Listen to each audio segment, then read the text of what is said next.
आचार्य जी, मेरा प्रश्न ये है कि नयापन क्या है? क्योंकि हम जब देखते हैं कि जीवन में कुछ भी नई चीज़ होती है, किताब है, कपड़े हैं, करियर में एक जॉब को छोड़कर दूसरे जॉब के प्रति, जीवन में हर समय हम नए के प्रति दौड़ते रहते हैं। और वो जब नया मिल जाता है तो एक समय ऐसा आता है कि उससे भी बोरियत हो जाती है, उसको भी छोड़ के हम आगे बढ़ जाते हैं। और उसी तरह केवल यही चीज़ें नहीं, अध्यात्म में भी ये चीज़ें होती हैं कि एक गुरु को छोड़ के दूसरे गुरु के पास चले गए। जबकि बात ये है कि पहले गुरु के यहाँ जो चीज़ें या जो विधियाँ उन्होंने बताई उसको भी पूरी तरीके से किया नहीं। 2 महीना 3 महीना किया, वहाँ भी एक बोरियत आई, वहाँ से भी निकल रहे। तो ये जो एक दौड़ है नए के प्रति, हमेशा एक नए खोज के प्रति, ये दौड़ क्या है, कब खत्म होगी? और ऐसा क्या नयापन है जो मिल जाए तो जो दौड़ है वो ही खत्म हो जाए? नया वो है जो तुम्हें पुराने को मुस्कुराकर झेलने की सामर्थ्य दे दे। जीव हो तुम, देहधारी, देह का चयन किया है तुमने। यूं ही तो पैदा नहीं हो गए। देह लिए लिए घूम रहे हो। कहां घूमोगे देह लेकर के? परलोक तो पहुंच नहीं जाओगे। देह है तो यही संसार है, यही लोग, यही नदियां, यही पहाड़, यही धरती, यही आकाश, यही स्त्री, यही पुरुष, यही वृद्ध, यही बालक। यहां नया क्या पाओगे? किसी को भी नया क्या मिल जाना है दुनिया में? जिसने देह धारण करी है उसने अपने आप को अभिशप्त कर लिया है पुराने के ही चक्र में सीमित रहने को।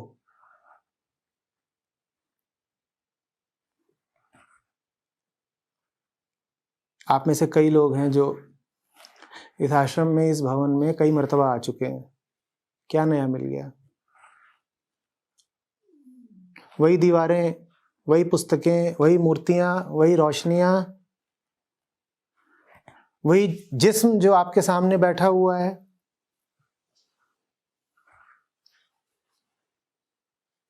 तुम भी तो अभी मुझे मिले थे, हफ्ता भर पहले ही बातचीत हुई हमारी। क्या नया है? वही तुम, वही मैं। रूप, रंग, नाम, आकार, यही तो है संसार। और ये सब सीमित है। इनमें तुम कितनी विविधता ला लोगे? पुराने को ही झेलना है तुमको। जन्म भी बहुत पुराना है, मरण भी बहुत पुराना है। कोई है जो कहे कि मैं पहला हूं जो जन्मा?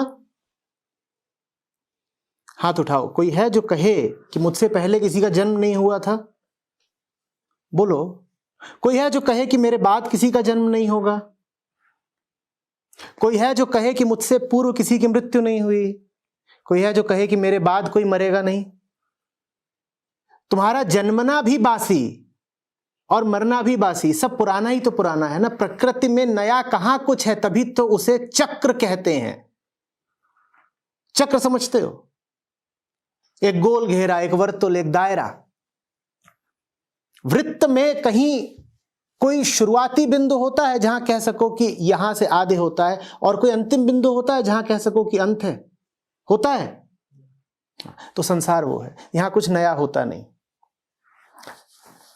ये तो बात बड़ी सीधी है, संसार में कुछ नया होता नहीं।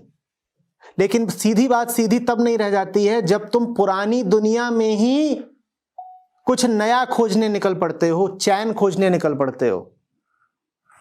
तुम मानते ही नहीं कि यहां सब पुराना ही पुराना है, कुछ खास नहीं, कुछ विशिष्ट नहीं, कुछ अनूठा नहीं। भीतर तुम्हारे कोई बैठा है जो नए के लिए लालायित है। यहां तक भी बात ठीक है। और बाहर सब पुराना ही पुराना है, यह भी बात ठीक है। भीतर कोई है जो कुछ नया मांग रहा है। उसका प्रमाण यह है कि अभी अभी तुमने प्रश्न पूछा और प्रश्न कह रहा है नया कहां मिलेगा। प्रश्न मात्र तुम्हारा नहीं है, यहां जितने लोग उपस्थित हैं, चाहे सशरीर उपस्थित हो, चाहे ऑनलाइन उपस्थित हो, प्रश्न सबका है। नए की चाह सबको है। प्रमाण यह है कि ऊब और बोरियत सबको सताते हैं। सताते हैं कि नहीं? छटपटा के सब भागते हैं, कुछ नया मिल जाए। तो सवाल एक का नहीं, सवाल सबका है। और बाहर सब पुराना ही पुराना है, यह बात भी सब पर लागू होती है। इन दोनों ही बातों में कहीं कोई दुख, कहीं कोई कष्ट निहित नहीं है। दुख की शुरुआत तब होती है जब तुम अपनी प्यास को, नूतन के प्रति अपनी प्यास को बुझाने निकल पड़ते हो पुराने संसार में। यह तो वैसी बात हुई कि कोई प्यासा रेगिस्तान पहुंच जाए अपनी प्यास बुझाने। तुम्हें प्यास है, यहां तक भी ठीक है, और इधर उधर बिखरा हुआ रेगिस्तान है, यह बात भी ठीक है। ठीक क्या नहीं है? यह ठीक नहीं है कि तुम अपनी प्यास को रेगिस्तान में बुझाने निकल पड़े। और भूलना नहीं कि रेगिस्तान में ही पैदा हुए हो, रेगिस्तान में ही मरोगे। कितनी भी दौड़ लगा लो, चारों तरफ सहरा ही सहरा है। तो फिर नया क्या है? नया वो है जो तुम्हें पुराने को झेल जाने की ताकत दे दे, क्योंकि मिलेगा तो सब पुराना ही पुराना, नया किसी को नहीं मिलता। ये उम्मीद मत पाल लेना। जो देह लेकर के पैदा हुआ, मैंने कहा वो अभिशप्त है, सर्वत्र सर्वथा सर्वदा मात्र पुराना ही पुराना देखने को। हमारे जीवन में क्या है जो नया घटित हो जाएगा? मुझे बताओ। तुम कहते हो तुम्हें प्रेम हुआ, तुम पहले हो जिसे प्रेम हुआ है। तुम कहते हो तुम्हें दुख लगा, तुम पहले हो जिसे दुख लगा है। तुम कहते हो तुम्हें चोट लगी, तुम पहले हो जिसे चोट लगी है। तुम्हें सुख हुआ, तुम पहले हो। तुम्हें धन मिला, तुम्हारा धन छिना, तुम पहले हो। तुम्हारे साथ क्या कुछ भी ऐसा हो रहा है मानस के तल पर जो पहली दफा हो रहा हो? तुम्हारे साथ वही सब कुछ हो रहा है जो जंगल के एक बंदर के साथ भी होता है। चलो, बंदर का उदाहरण अगर तुमको कचोटता हो तो कह लो कि आज से 10,000 वर्ष पहले के मनुष्य के साथ जो कुछ होता था वही तो सब तुम्हारे साथ भी हो रहा है ना। वही दिलों का लगना, वही दिलों का टूटना, कभी बधाइयां, कभी शोक गीत, कभी हर्ष, कभी अमर्ष। नया बताओ, नया? दुनिया में कुछ नया नहीं है, पूरी तरह नाउम्मीद हो जाओ। दुनिया में कुछ नया नहीं है। तो फिर नया क्या है? नया वो है जो तुम्हें दुनिया में नए की खोज से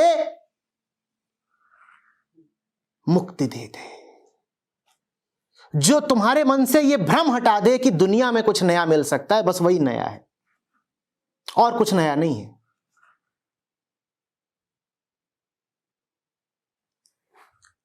हम सब खोज भी रहे हैं और गलत जगह भी खोज रहे हैं। अंजाम क्या होगा?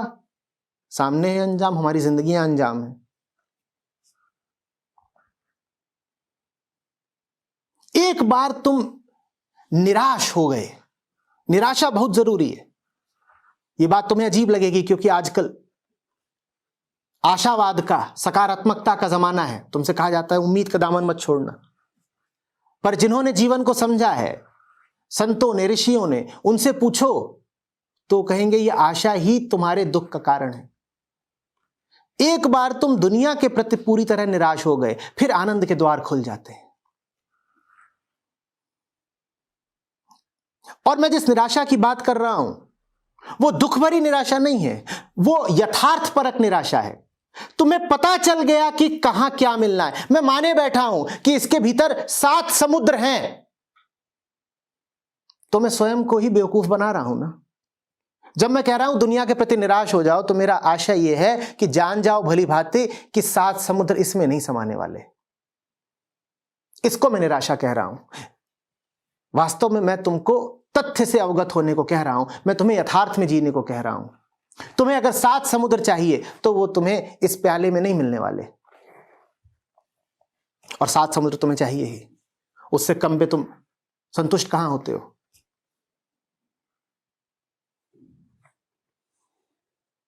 बात समझ में आ रही है? जिन्हें नया मिल जाता है वो दुनिया में बड़े आनंद से जीते हैं। इसलिए नहीं कि उन्हें दुनिया बड़ी प्यारी हो गई, इसलिए कि अब उन्हें दुनिया से उम्मीद ही नहीं रही। जब तक तुम्हें इससे उम्मीद है कि इसमें तुम्हें 7 समंदर मिल जाएंगे, तुम इसको नोचते खसोटते फिरोगे, तुम ढूंढते फिरोगे कि इसमें 7 समुंदर हैं कहां, क्योंकि अभी तुम्हें आशा है कि 7 समुंदर हैं तो इसी के भीतर, बस मुझे नहीं मिल रहे।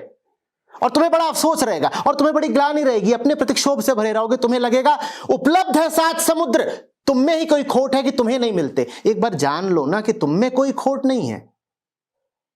यह प्याला संसार है, इसकी ये पात्रता ही नहीं, इसकी औकात ही नहीं कि इसमें 7 समुद्र समा सके।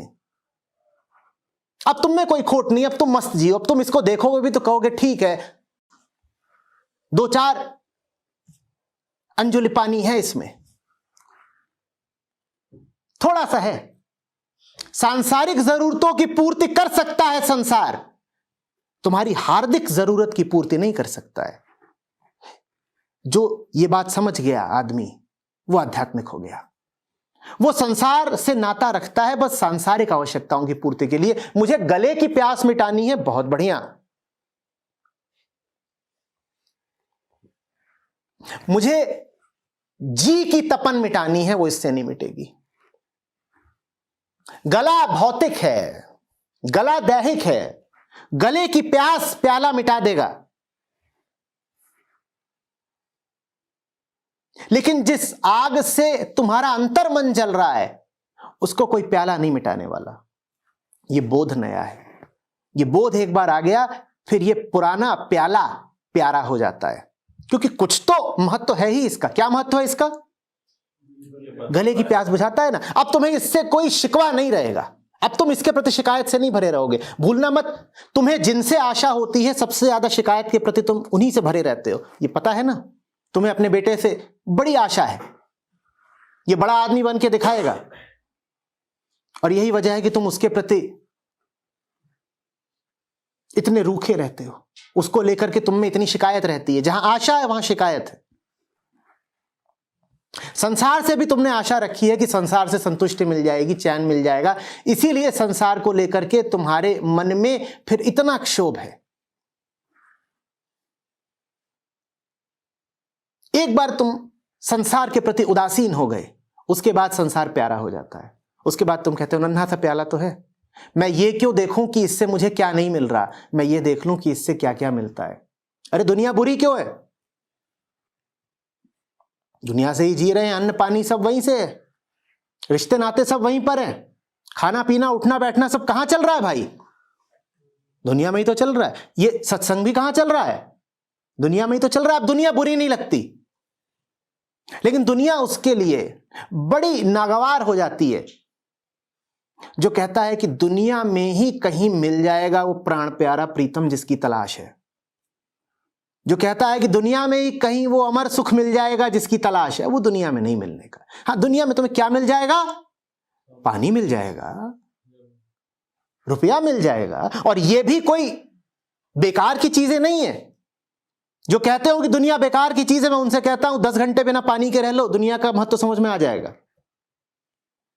जो कहते हो दुनिया बड़ी बेकार की चीज है, मैं उनसे कहता हूं लौटते वक्त अपने मोबाइल फोन यहीं छोड़ जाना।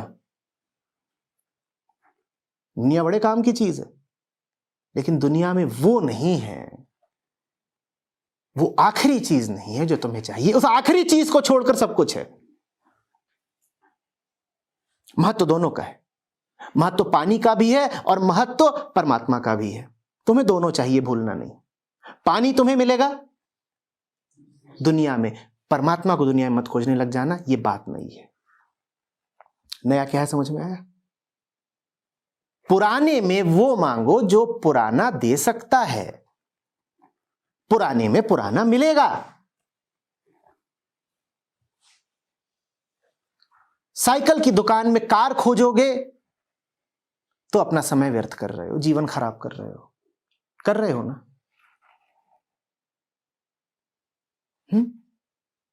यही नई बात है। तुम कहते हो बहुत जगह गए, बड़े रिश्ते नाते बनाए, कुछ मिलता नहीं, दर दर ठोकरे खाई, कुछ मिला नहीं। यहां तक कि कई गुरुओं के पास भी गए, वहां भी कुछ खास प्राप्त नहीं, एक दरवाजे से दूसरे दरवाजे।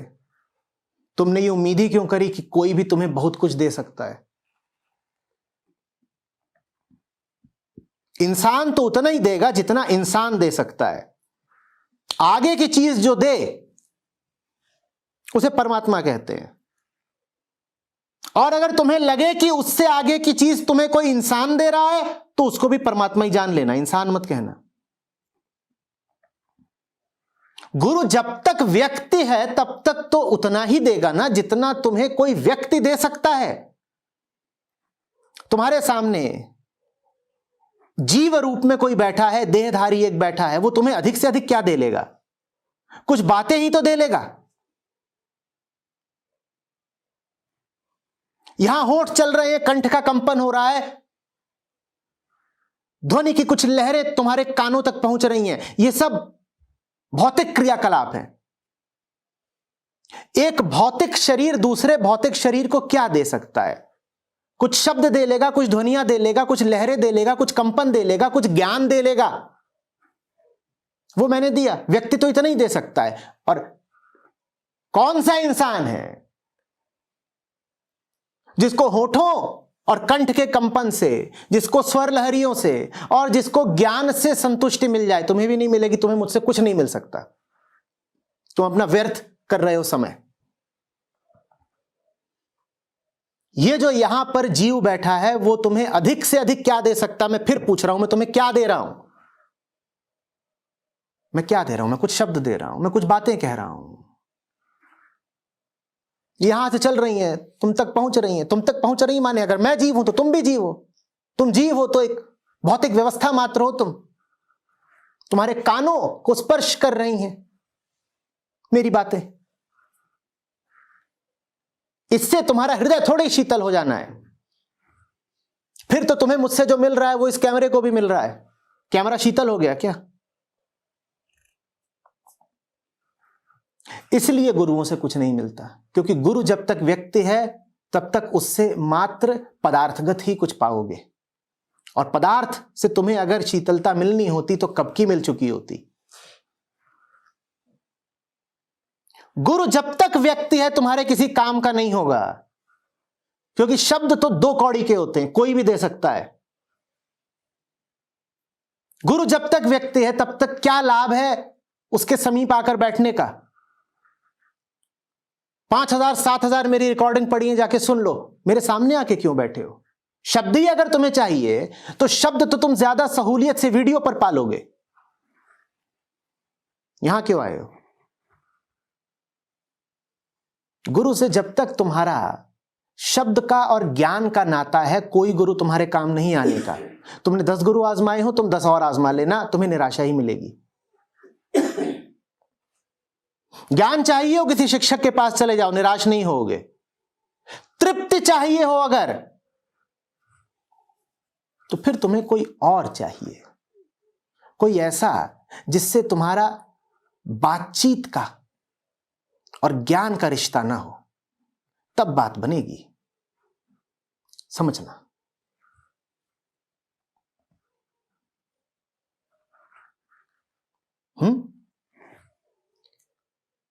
प्रेम तुम्हें वरमाला में मिल जाएगा क्या?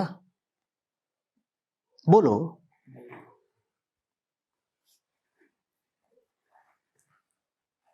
बिस्तर और नींद क्या एक ही चीज होते हैं?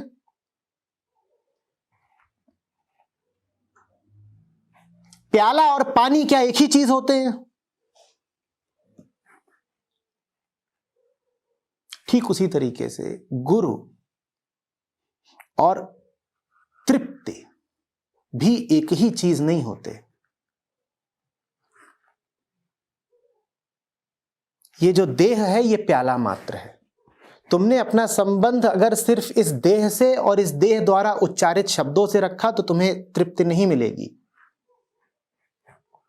तुम्हें किसी और तल पर मुझसे संबंध बनाना पड़ेगा। अगर सिर्फ मेरे शब्द सुन रहे हो तो कुछ नहीं पाओगे, तुम्हें कुछ और सुनना पड़ेगा, फिर तुम्हारी सारी तलाश रुक जाएगी।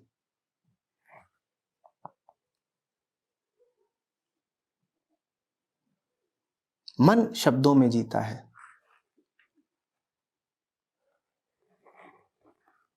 हृदय मौन का नाता बनाता है। मन व्यवसायी होता है, व्यापारी। मन आकर के गिनता है मेरे कितने प्रश्नों के उत्तर दिए गए और कितनी देर तक दिए गए, और आज की सभा में मेरा प्रश्न लिया गया या नहीं।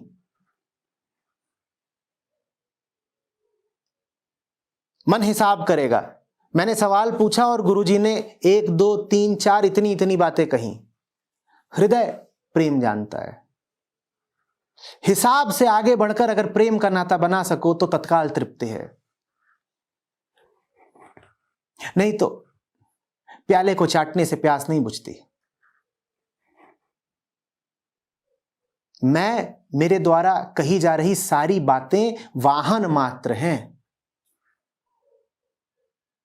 उस वाहन पर बैठा कौन है, उससे रिश्ता नहीं बनाओगे तो बात नहीं बनेगी। एक एक शब्द जो मैं तुम्हें दे रहा हूं, उस शब्द के अंदर कोई बैठा है, उससे नाता बना सकते हो तो बनाओ। वो नाता तो प्रेम में ही बनता है। नहीं तो ऐसा होगा कि जैसे तुम्हारे दरवाजे कोई मेहमान आया और तुमने उसकी गाड़ी को पूजना शुरू कर दिया, भीतर कौन बैठा है इसकी तुम्हें सुध ही नहीं। मैं तुमसे जितनी बातें बोल रहा हूं, ये क्या है? ये गाड़ियां हैं, इनके भीतर कोई है। कौन है भीतर, उसकी परवाह करो। और चूंकि मैं तुम्हारे सामने देह रूप में बैठा हूं, भौतिक होकर बैठा हूं, इसीलिए मजबूरी है मेरी कि मैं तुम्हारी तरफ भौतिक गाड़ियां ही प्रेषित कर सकता हूं। गाड़ी के भीतर कौन है, ये तो तुम्हें खुद ही खोजना होगा। मेरी जिम्मेदारी यही तक थी कि मैंने तुम्हारे द्वार पर गाड़ी खड़ी कर दी। अब बाकी तुम्हारे प्रेम पर है ना। स्वागत का थाल लेकर जाओ और आगंतुक को भीतर ले आओ। नहीं तो वो जो आया है खड़ा ही रह जाएगा। जिसको मैं तुम्हारी ओर भेज रहा हूं, तुम अपने द्वार ही उसके लिए नहीं खोलोगे। बहुत आते हैं मुझे सुनने और बस मेरे शब्द लेकर के वापस चले जाते हैं। शब्दों के भीतर जो बैठा है उससे वो नाता बना ही नहीं पाते। हां, उनसे पूछोगे कि क्या क्या सुनकर आए आज आचार्य जी से, तो हो सकता है कि वो स्मृति से सारी बातें बता दें। सब उन्होंने रट लिया, स्मृतिबद्ध।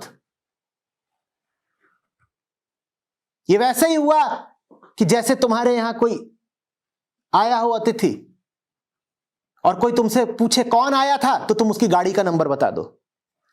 तुम्हें अतिथि का कुछ नहीं पता, तुम उसके वाहन से ही आसक्त रह गए। तुम बता रहे वो जो आया था नीले रंग की गाड़ी में आया था, 1484 उसकी गाड़ी का नंबर था। बड़ी गाड़ी थी, क्या शोभा थी। और तुमसे पूछा जा रहा है कौन आया था, उसका तुम्हें कुछ पता नहीं। ठीक वैसी ही बात होगी अगर तुम बस मुझे देह जानकर मेरे शब्द सुनते रह जाओ। मेरे भीतर से जो बोल रहा है उसको सुनो। होठों ने एक बात कही, तुमने सुनी, बढ़िया। होठों के पीछे जो बात है उसको भी तो सुनो। ये सम्मेलन यूं ही नहीं है, तुम यहां यूं ही नहीं आए हो। ये कोई आम सभा नहीं है, ये कोई पुरानी रवायत नहीं है। ये वही घिसी पिटी वक्ता श्रोता की परंपरा नहीं है। यहां कुछ और हो रहा है, ये एक महाआयोजन है। अगर तुम अपने दरवाजे खोल सको तो, नहीं तो कुछ नहीं। चंद लोग बैठे हैं, एक आदमी बैठा है, वो कुछ बोले जा रहा है, कुछ लोग सुन रहे हैं, थोड़ी देर में अपने घर चले जाएंगे, बात खत्म।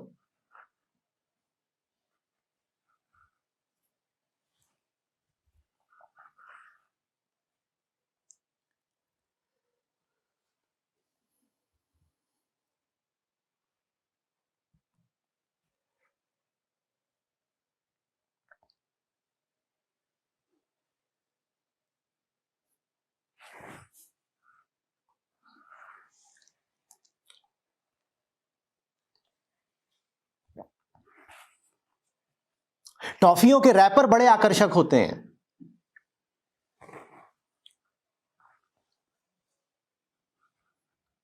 मैं जानता हूं एक छोटी बच्ची को जिसे टॉफियां इकट्ठा करने का शौक है, उसे मिठास का कुछ नहीं पता, पर रैपर बड़े आकर्षक हैं। उसने जो कुछ इकट्ठा कर रखा है वो जगमगाता है। वो कहती है देखो इतना कुछ है मेरे पास, जहां जाती है टॉफियां बटोर लाती है। बड़ा हो जा रहा है उसका भंडार, कई लोग तो रश करते हैं उससे, कहते हैं बाप रे बाप इतनी टॉफियां। पर मैं ये भी जानता हूं उस बच्ची को मिठास का कुछ भी पता नहीं है, क्योंकि छिलका बड़ा आकर्षक है। रैपर, ये मेरे शब्द भी छिलके भर हैं, रस इनके भीतर है।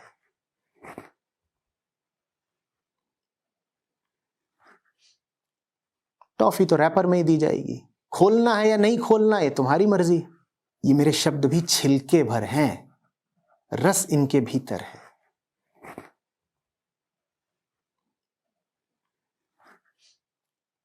टॉफी तो रैपर में ही दी जाएगी, खोलना है या नहीं खोलना है तुम्हारी मर्जी।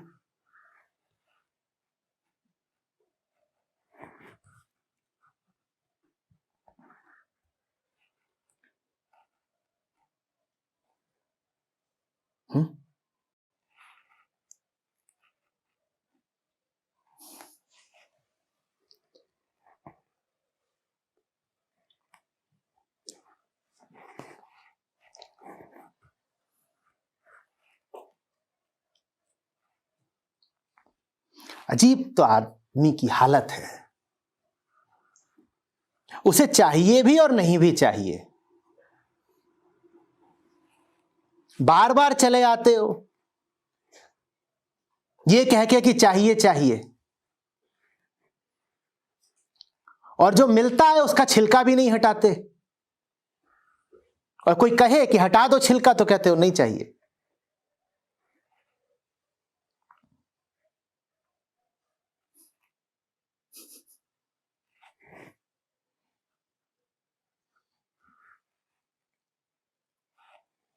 जैसे कि कोई दूसरा छोटा बच्चा जो तुम्हारे पीछे पीछे भी फिर रहा है,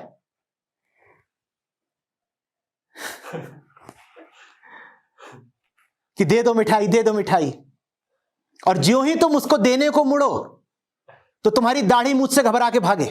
कहे बाप रे बाप ये दाढ़ी, ये तो खतरनाक है। और जब भाग जाए तो तुम कहो चलो भाग ही गया, पीछा छूटा। वो भगता भी नहीं है। थोड़ी दूर तुम फिर आगे बढ़ो, फिर देखोगे वो पीछे पीछे आ गया है और पीछे से बोल रहा मिठाई, और जहां तुम मुड़े और मिठाई देने की कोशिश की वो फिर भागा। ऐसी तो तुम्हारी हालत है।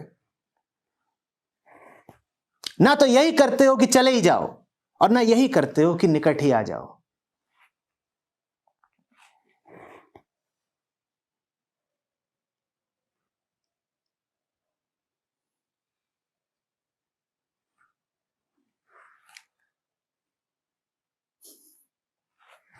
तुम्हें दे भी नहीं सकता और ये इल्जाम भी नहीं दे सकता कि तुम्हें नहीं चाहिए। दोष सारा मेरे ऊपर आ जाता है।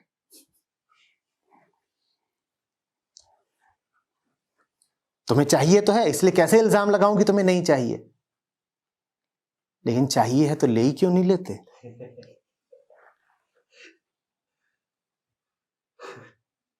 उसके लिए तुम तैयार नहीं।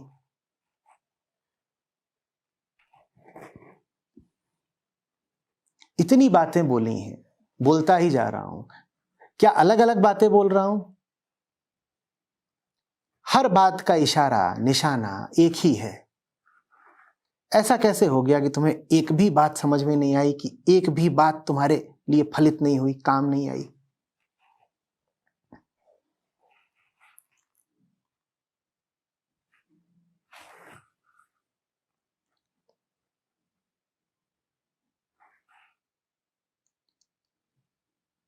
दीवार पर निशान लगाओ और कोई बिल्कुल अनाड़ी भी उसको साधे, कहे कि कंकड़ फेंक के मारूंगा उसी निशान पर, तो भी 10-20 में से एक कंकड़ तो निशान पर लग जाएगा कि नहीं लग जाएगा? बोलो, लगेगा कि नहीं? क्यों लग जाएगा? क्योंकि निशान की कोई मर्जी नहीं है बचे रहने की। निशान ने हठ नहीं बांध लिया है कि मुझे कभी कोई बेधे नहीं। निशान कह रहा है कि अगर तुम सही निशाना लोगे तो मुझे मार सकते हो, मैं हटूंगा नहीं अपनी जगह से। हां, तुम्हारे सामने कोई आदमी खड़ा हो और तुम 20 कंकड़ उसे तक तक के मारो तो भी बहुत संभावना है कि उसे एक भी न लगे। बताओ क्यों नहीं लगेगा? क्योंकि वो बचने की पूरी कोशिश कर रहा है। मैं इतने कंकड़ मारता हूं तुमको, तुम्हें एक भी नहीं लगता, मुझे तो कुछ शक है।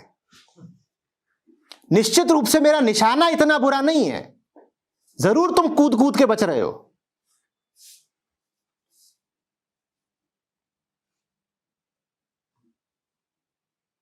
और जब मैं कह रहा हूं मैं मारता हूं तो उससे आशय इस देह से नहीं है।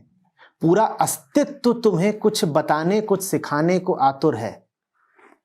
तुम कुछ नहीं जान पाते, तुम कुछ नहीं सीख पाते। निश्चित रूप से सिखाने वाला इतना तो नहीं अनाड़ी। तुम तुले हुए हो कि हमें नहीं जानना, बड़े डरते हो।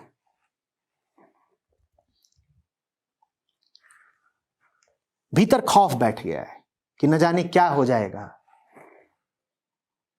अगर मूल तक पहुंच गए। कुछ हो नहीं जाएगा, न तुम्हारी गृहस्थी उजड़ जाएगी, न नौकरी छूट जाएगी, न समाज में अपमानित हो जाओगे। कैसे कैसे तो वहम है तुम्हारे। मस्त जियोगे, कुछ बुरा नहीं हो जाएगा। और 50 तरह के शक लेकर घूम रहे हो, कह रहे हो अध्यात्म चीज अच्छी है जब तक एक हाथ दूर रहे। ज्यादा बढ़ गई तो बुखार हो जाता है। अध्यात्म वो चीज है जो काम ही तब करती है जब हृदयस्थ कर लो, नहीं तो काम नहीं करती।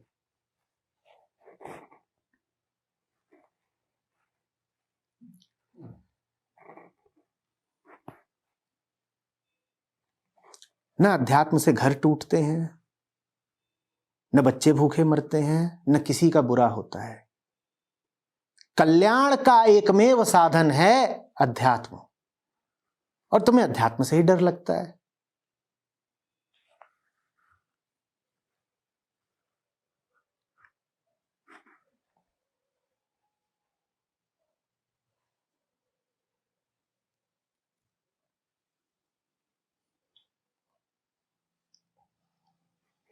संतुलन बना के चलना चाहते हो।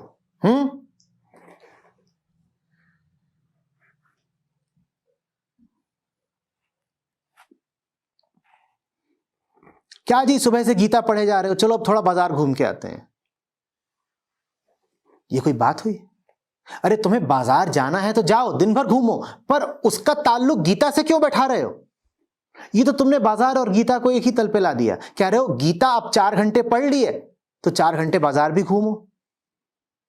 ये तुम किस तरह का संतुलन रखना चाह रहे हो? ये कोई बात है?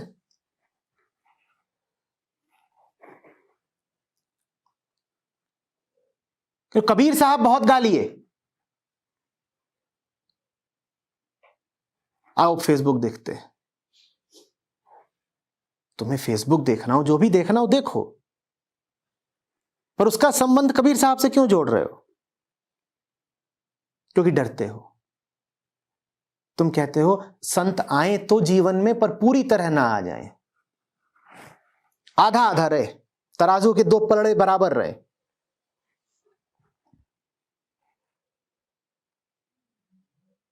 और दूसरे पलड़े पर तुम पूरी कोशिश करते हो कि संतों की छाया भी ना पड़े।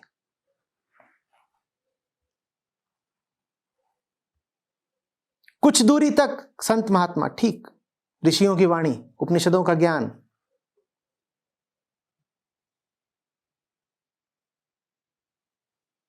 और उसके बाद नहीं, उसके बाद देखिए हम संसारिक लोग हैं, व्यवहारिक बुद्धि अलग होती है।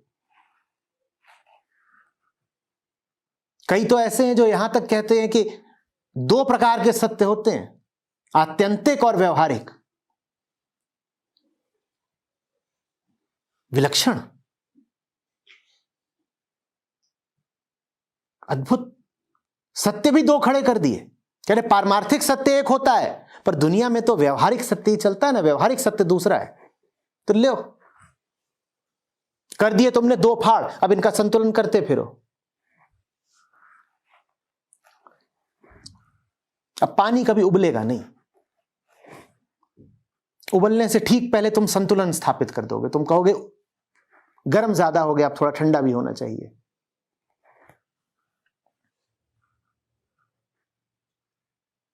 बात कभी अंत तक नहीं जाएगी, चीज कभी पूर्ण नहीं हो पाएगी, तो सदा अपूर्णता से ग्रसित रहोगे।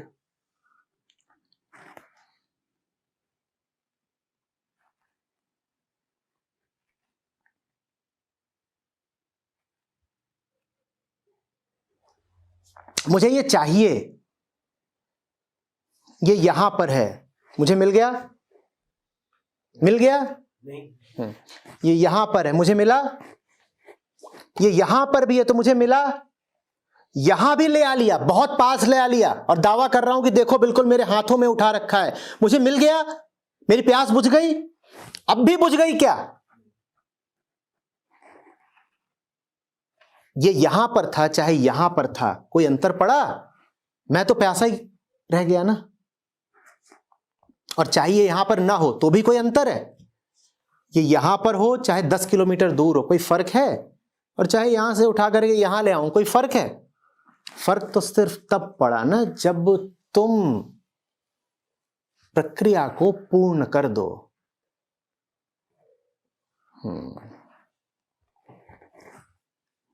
एक मिलीमीटर का भी फासला है इसमें और मेरे होठों में, मेरी प्यास बुझी क्या?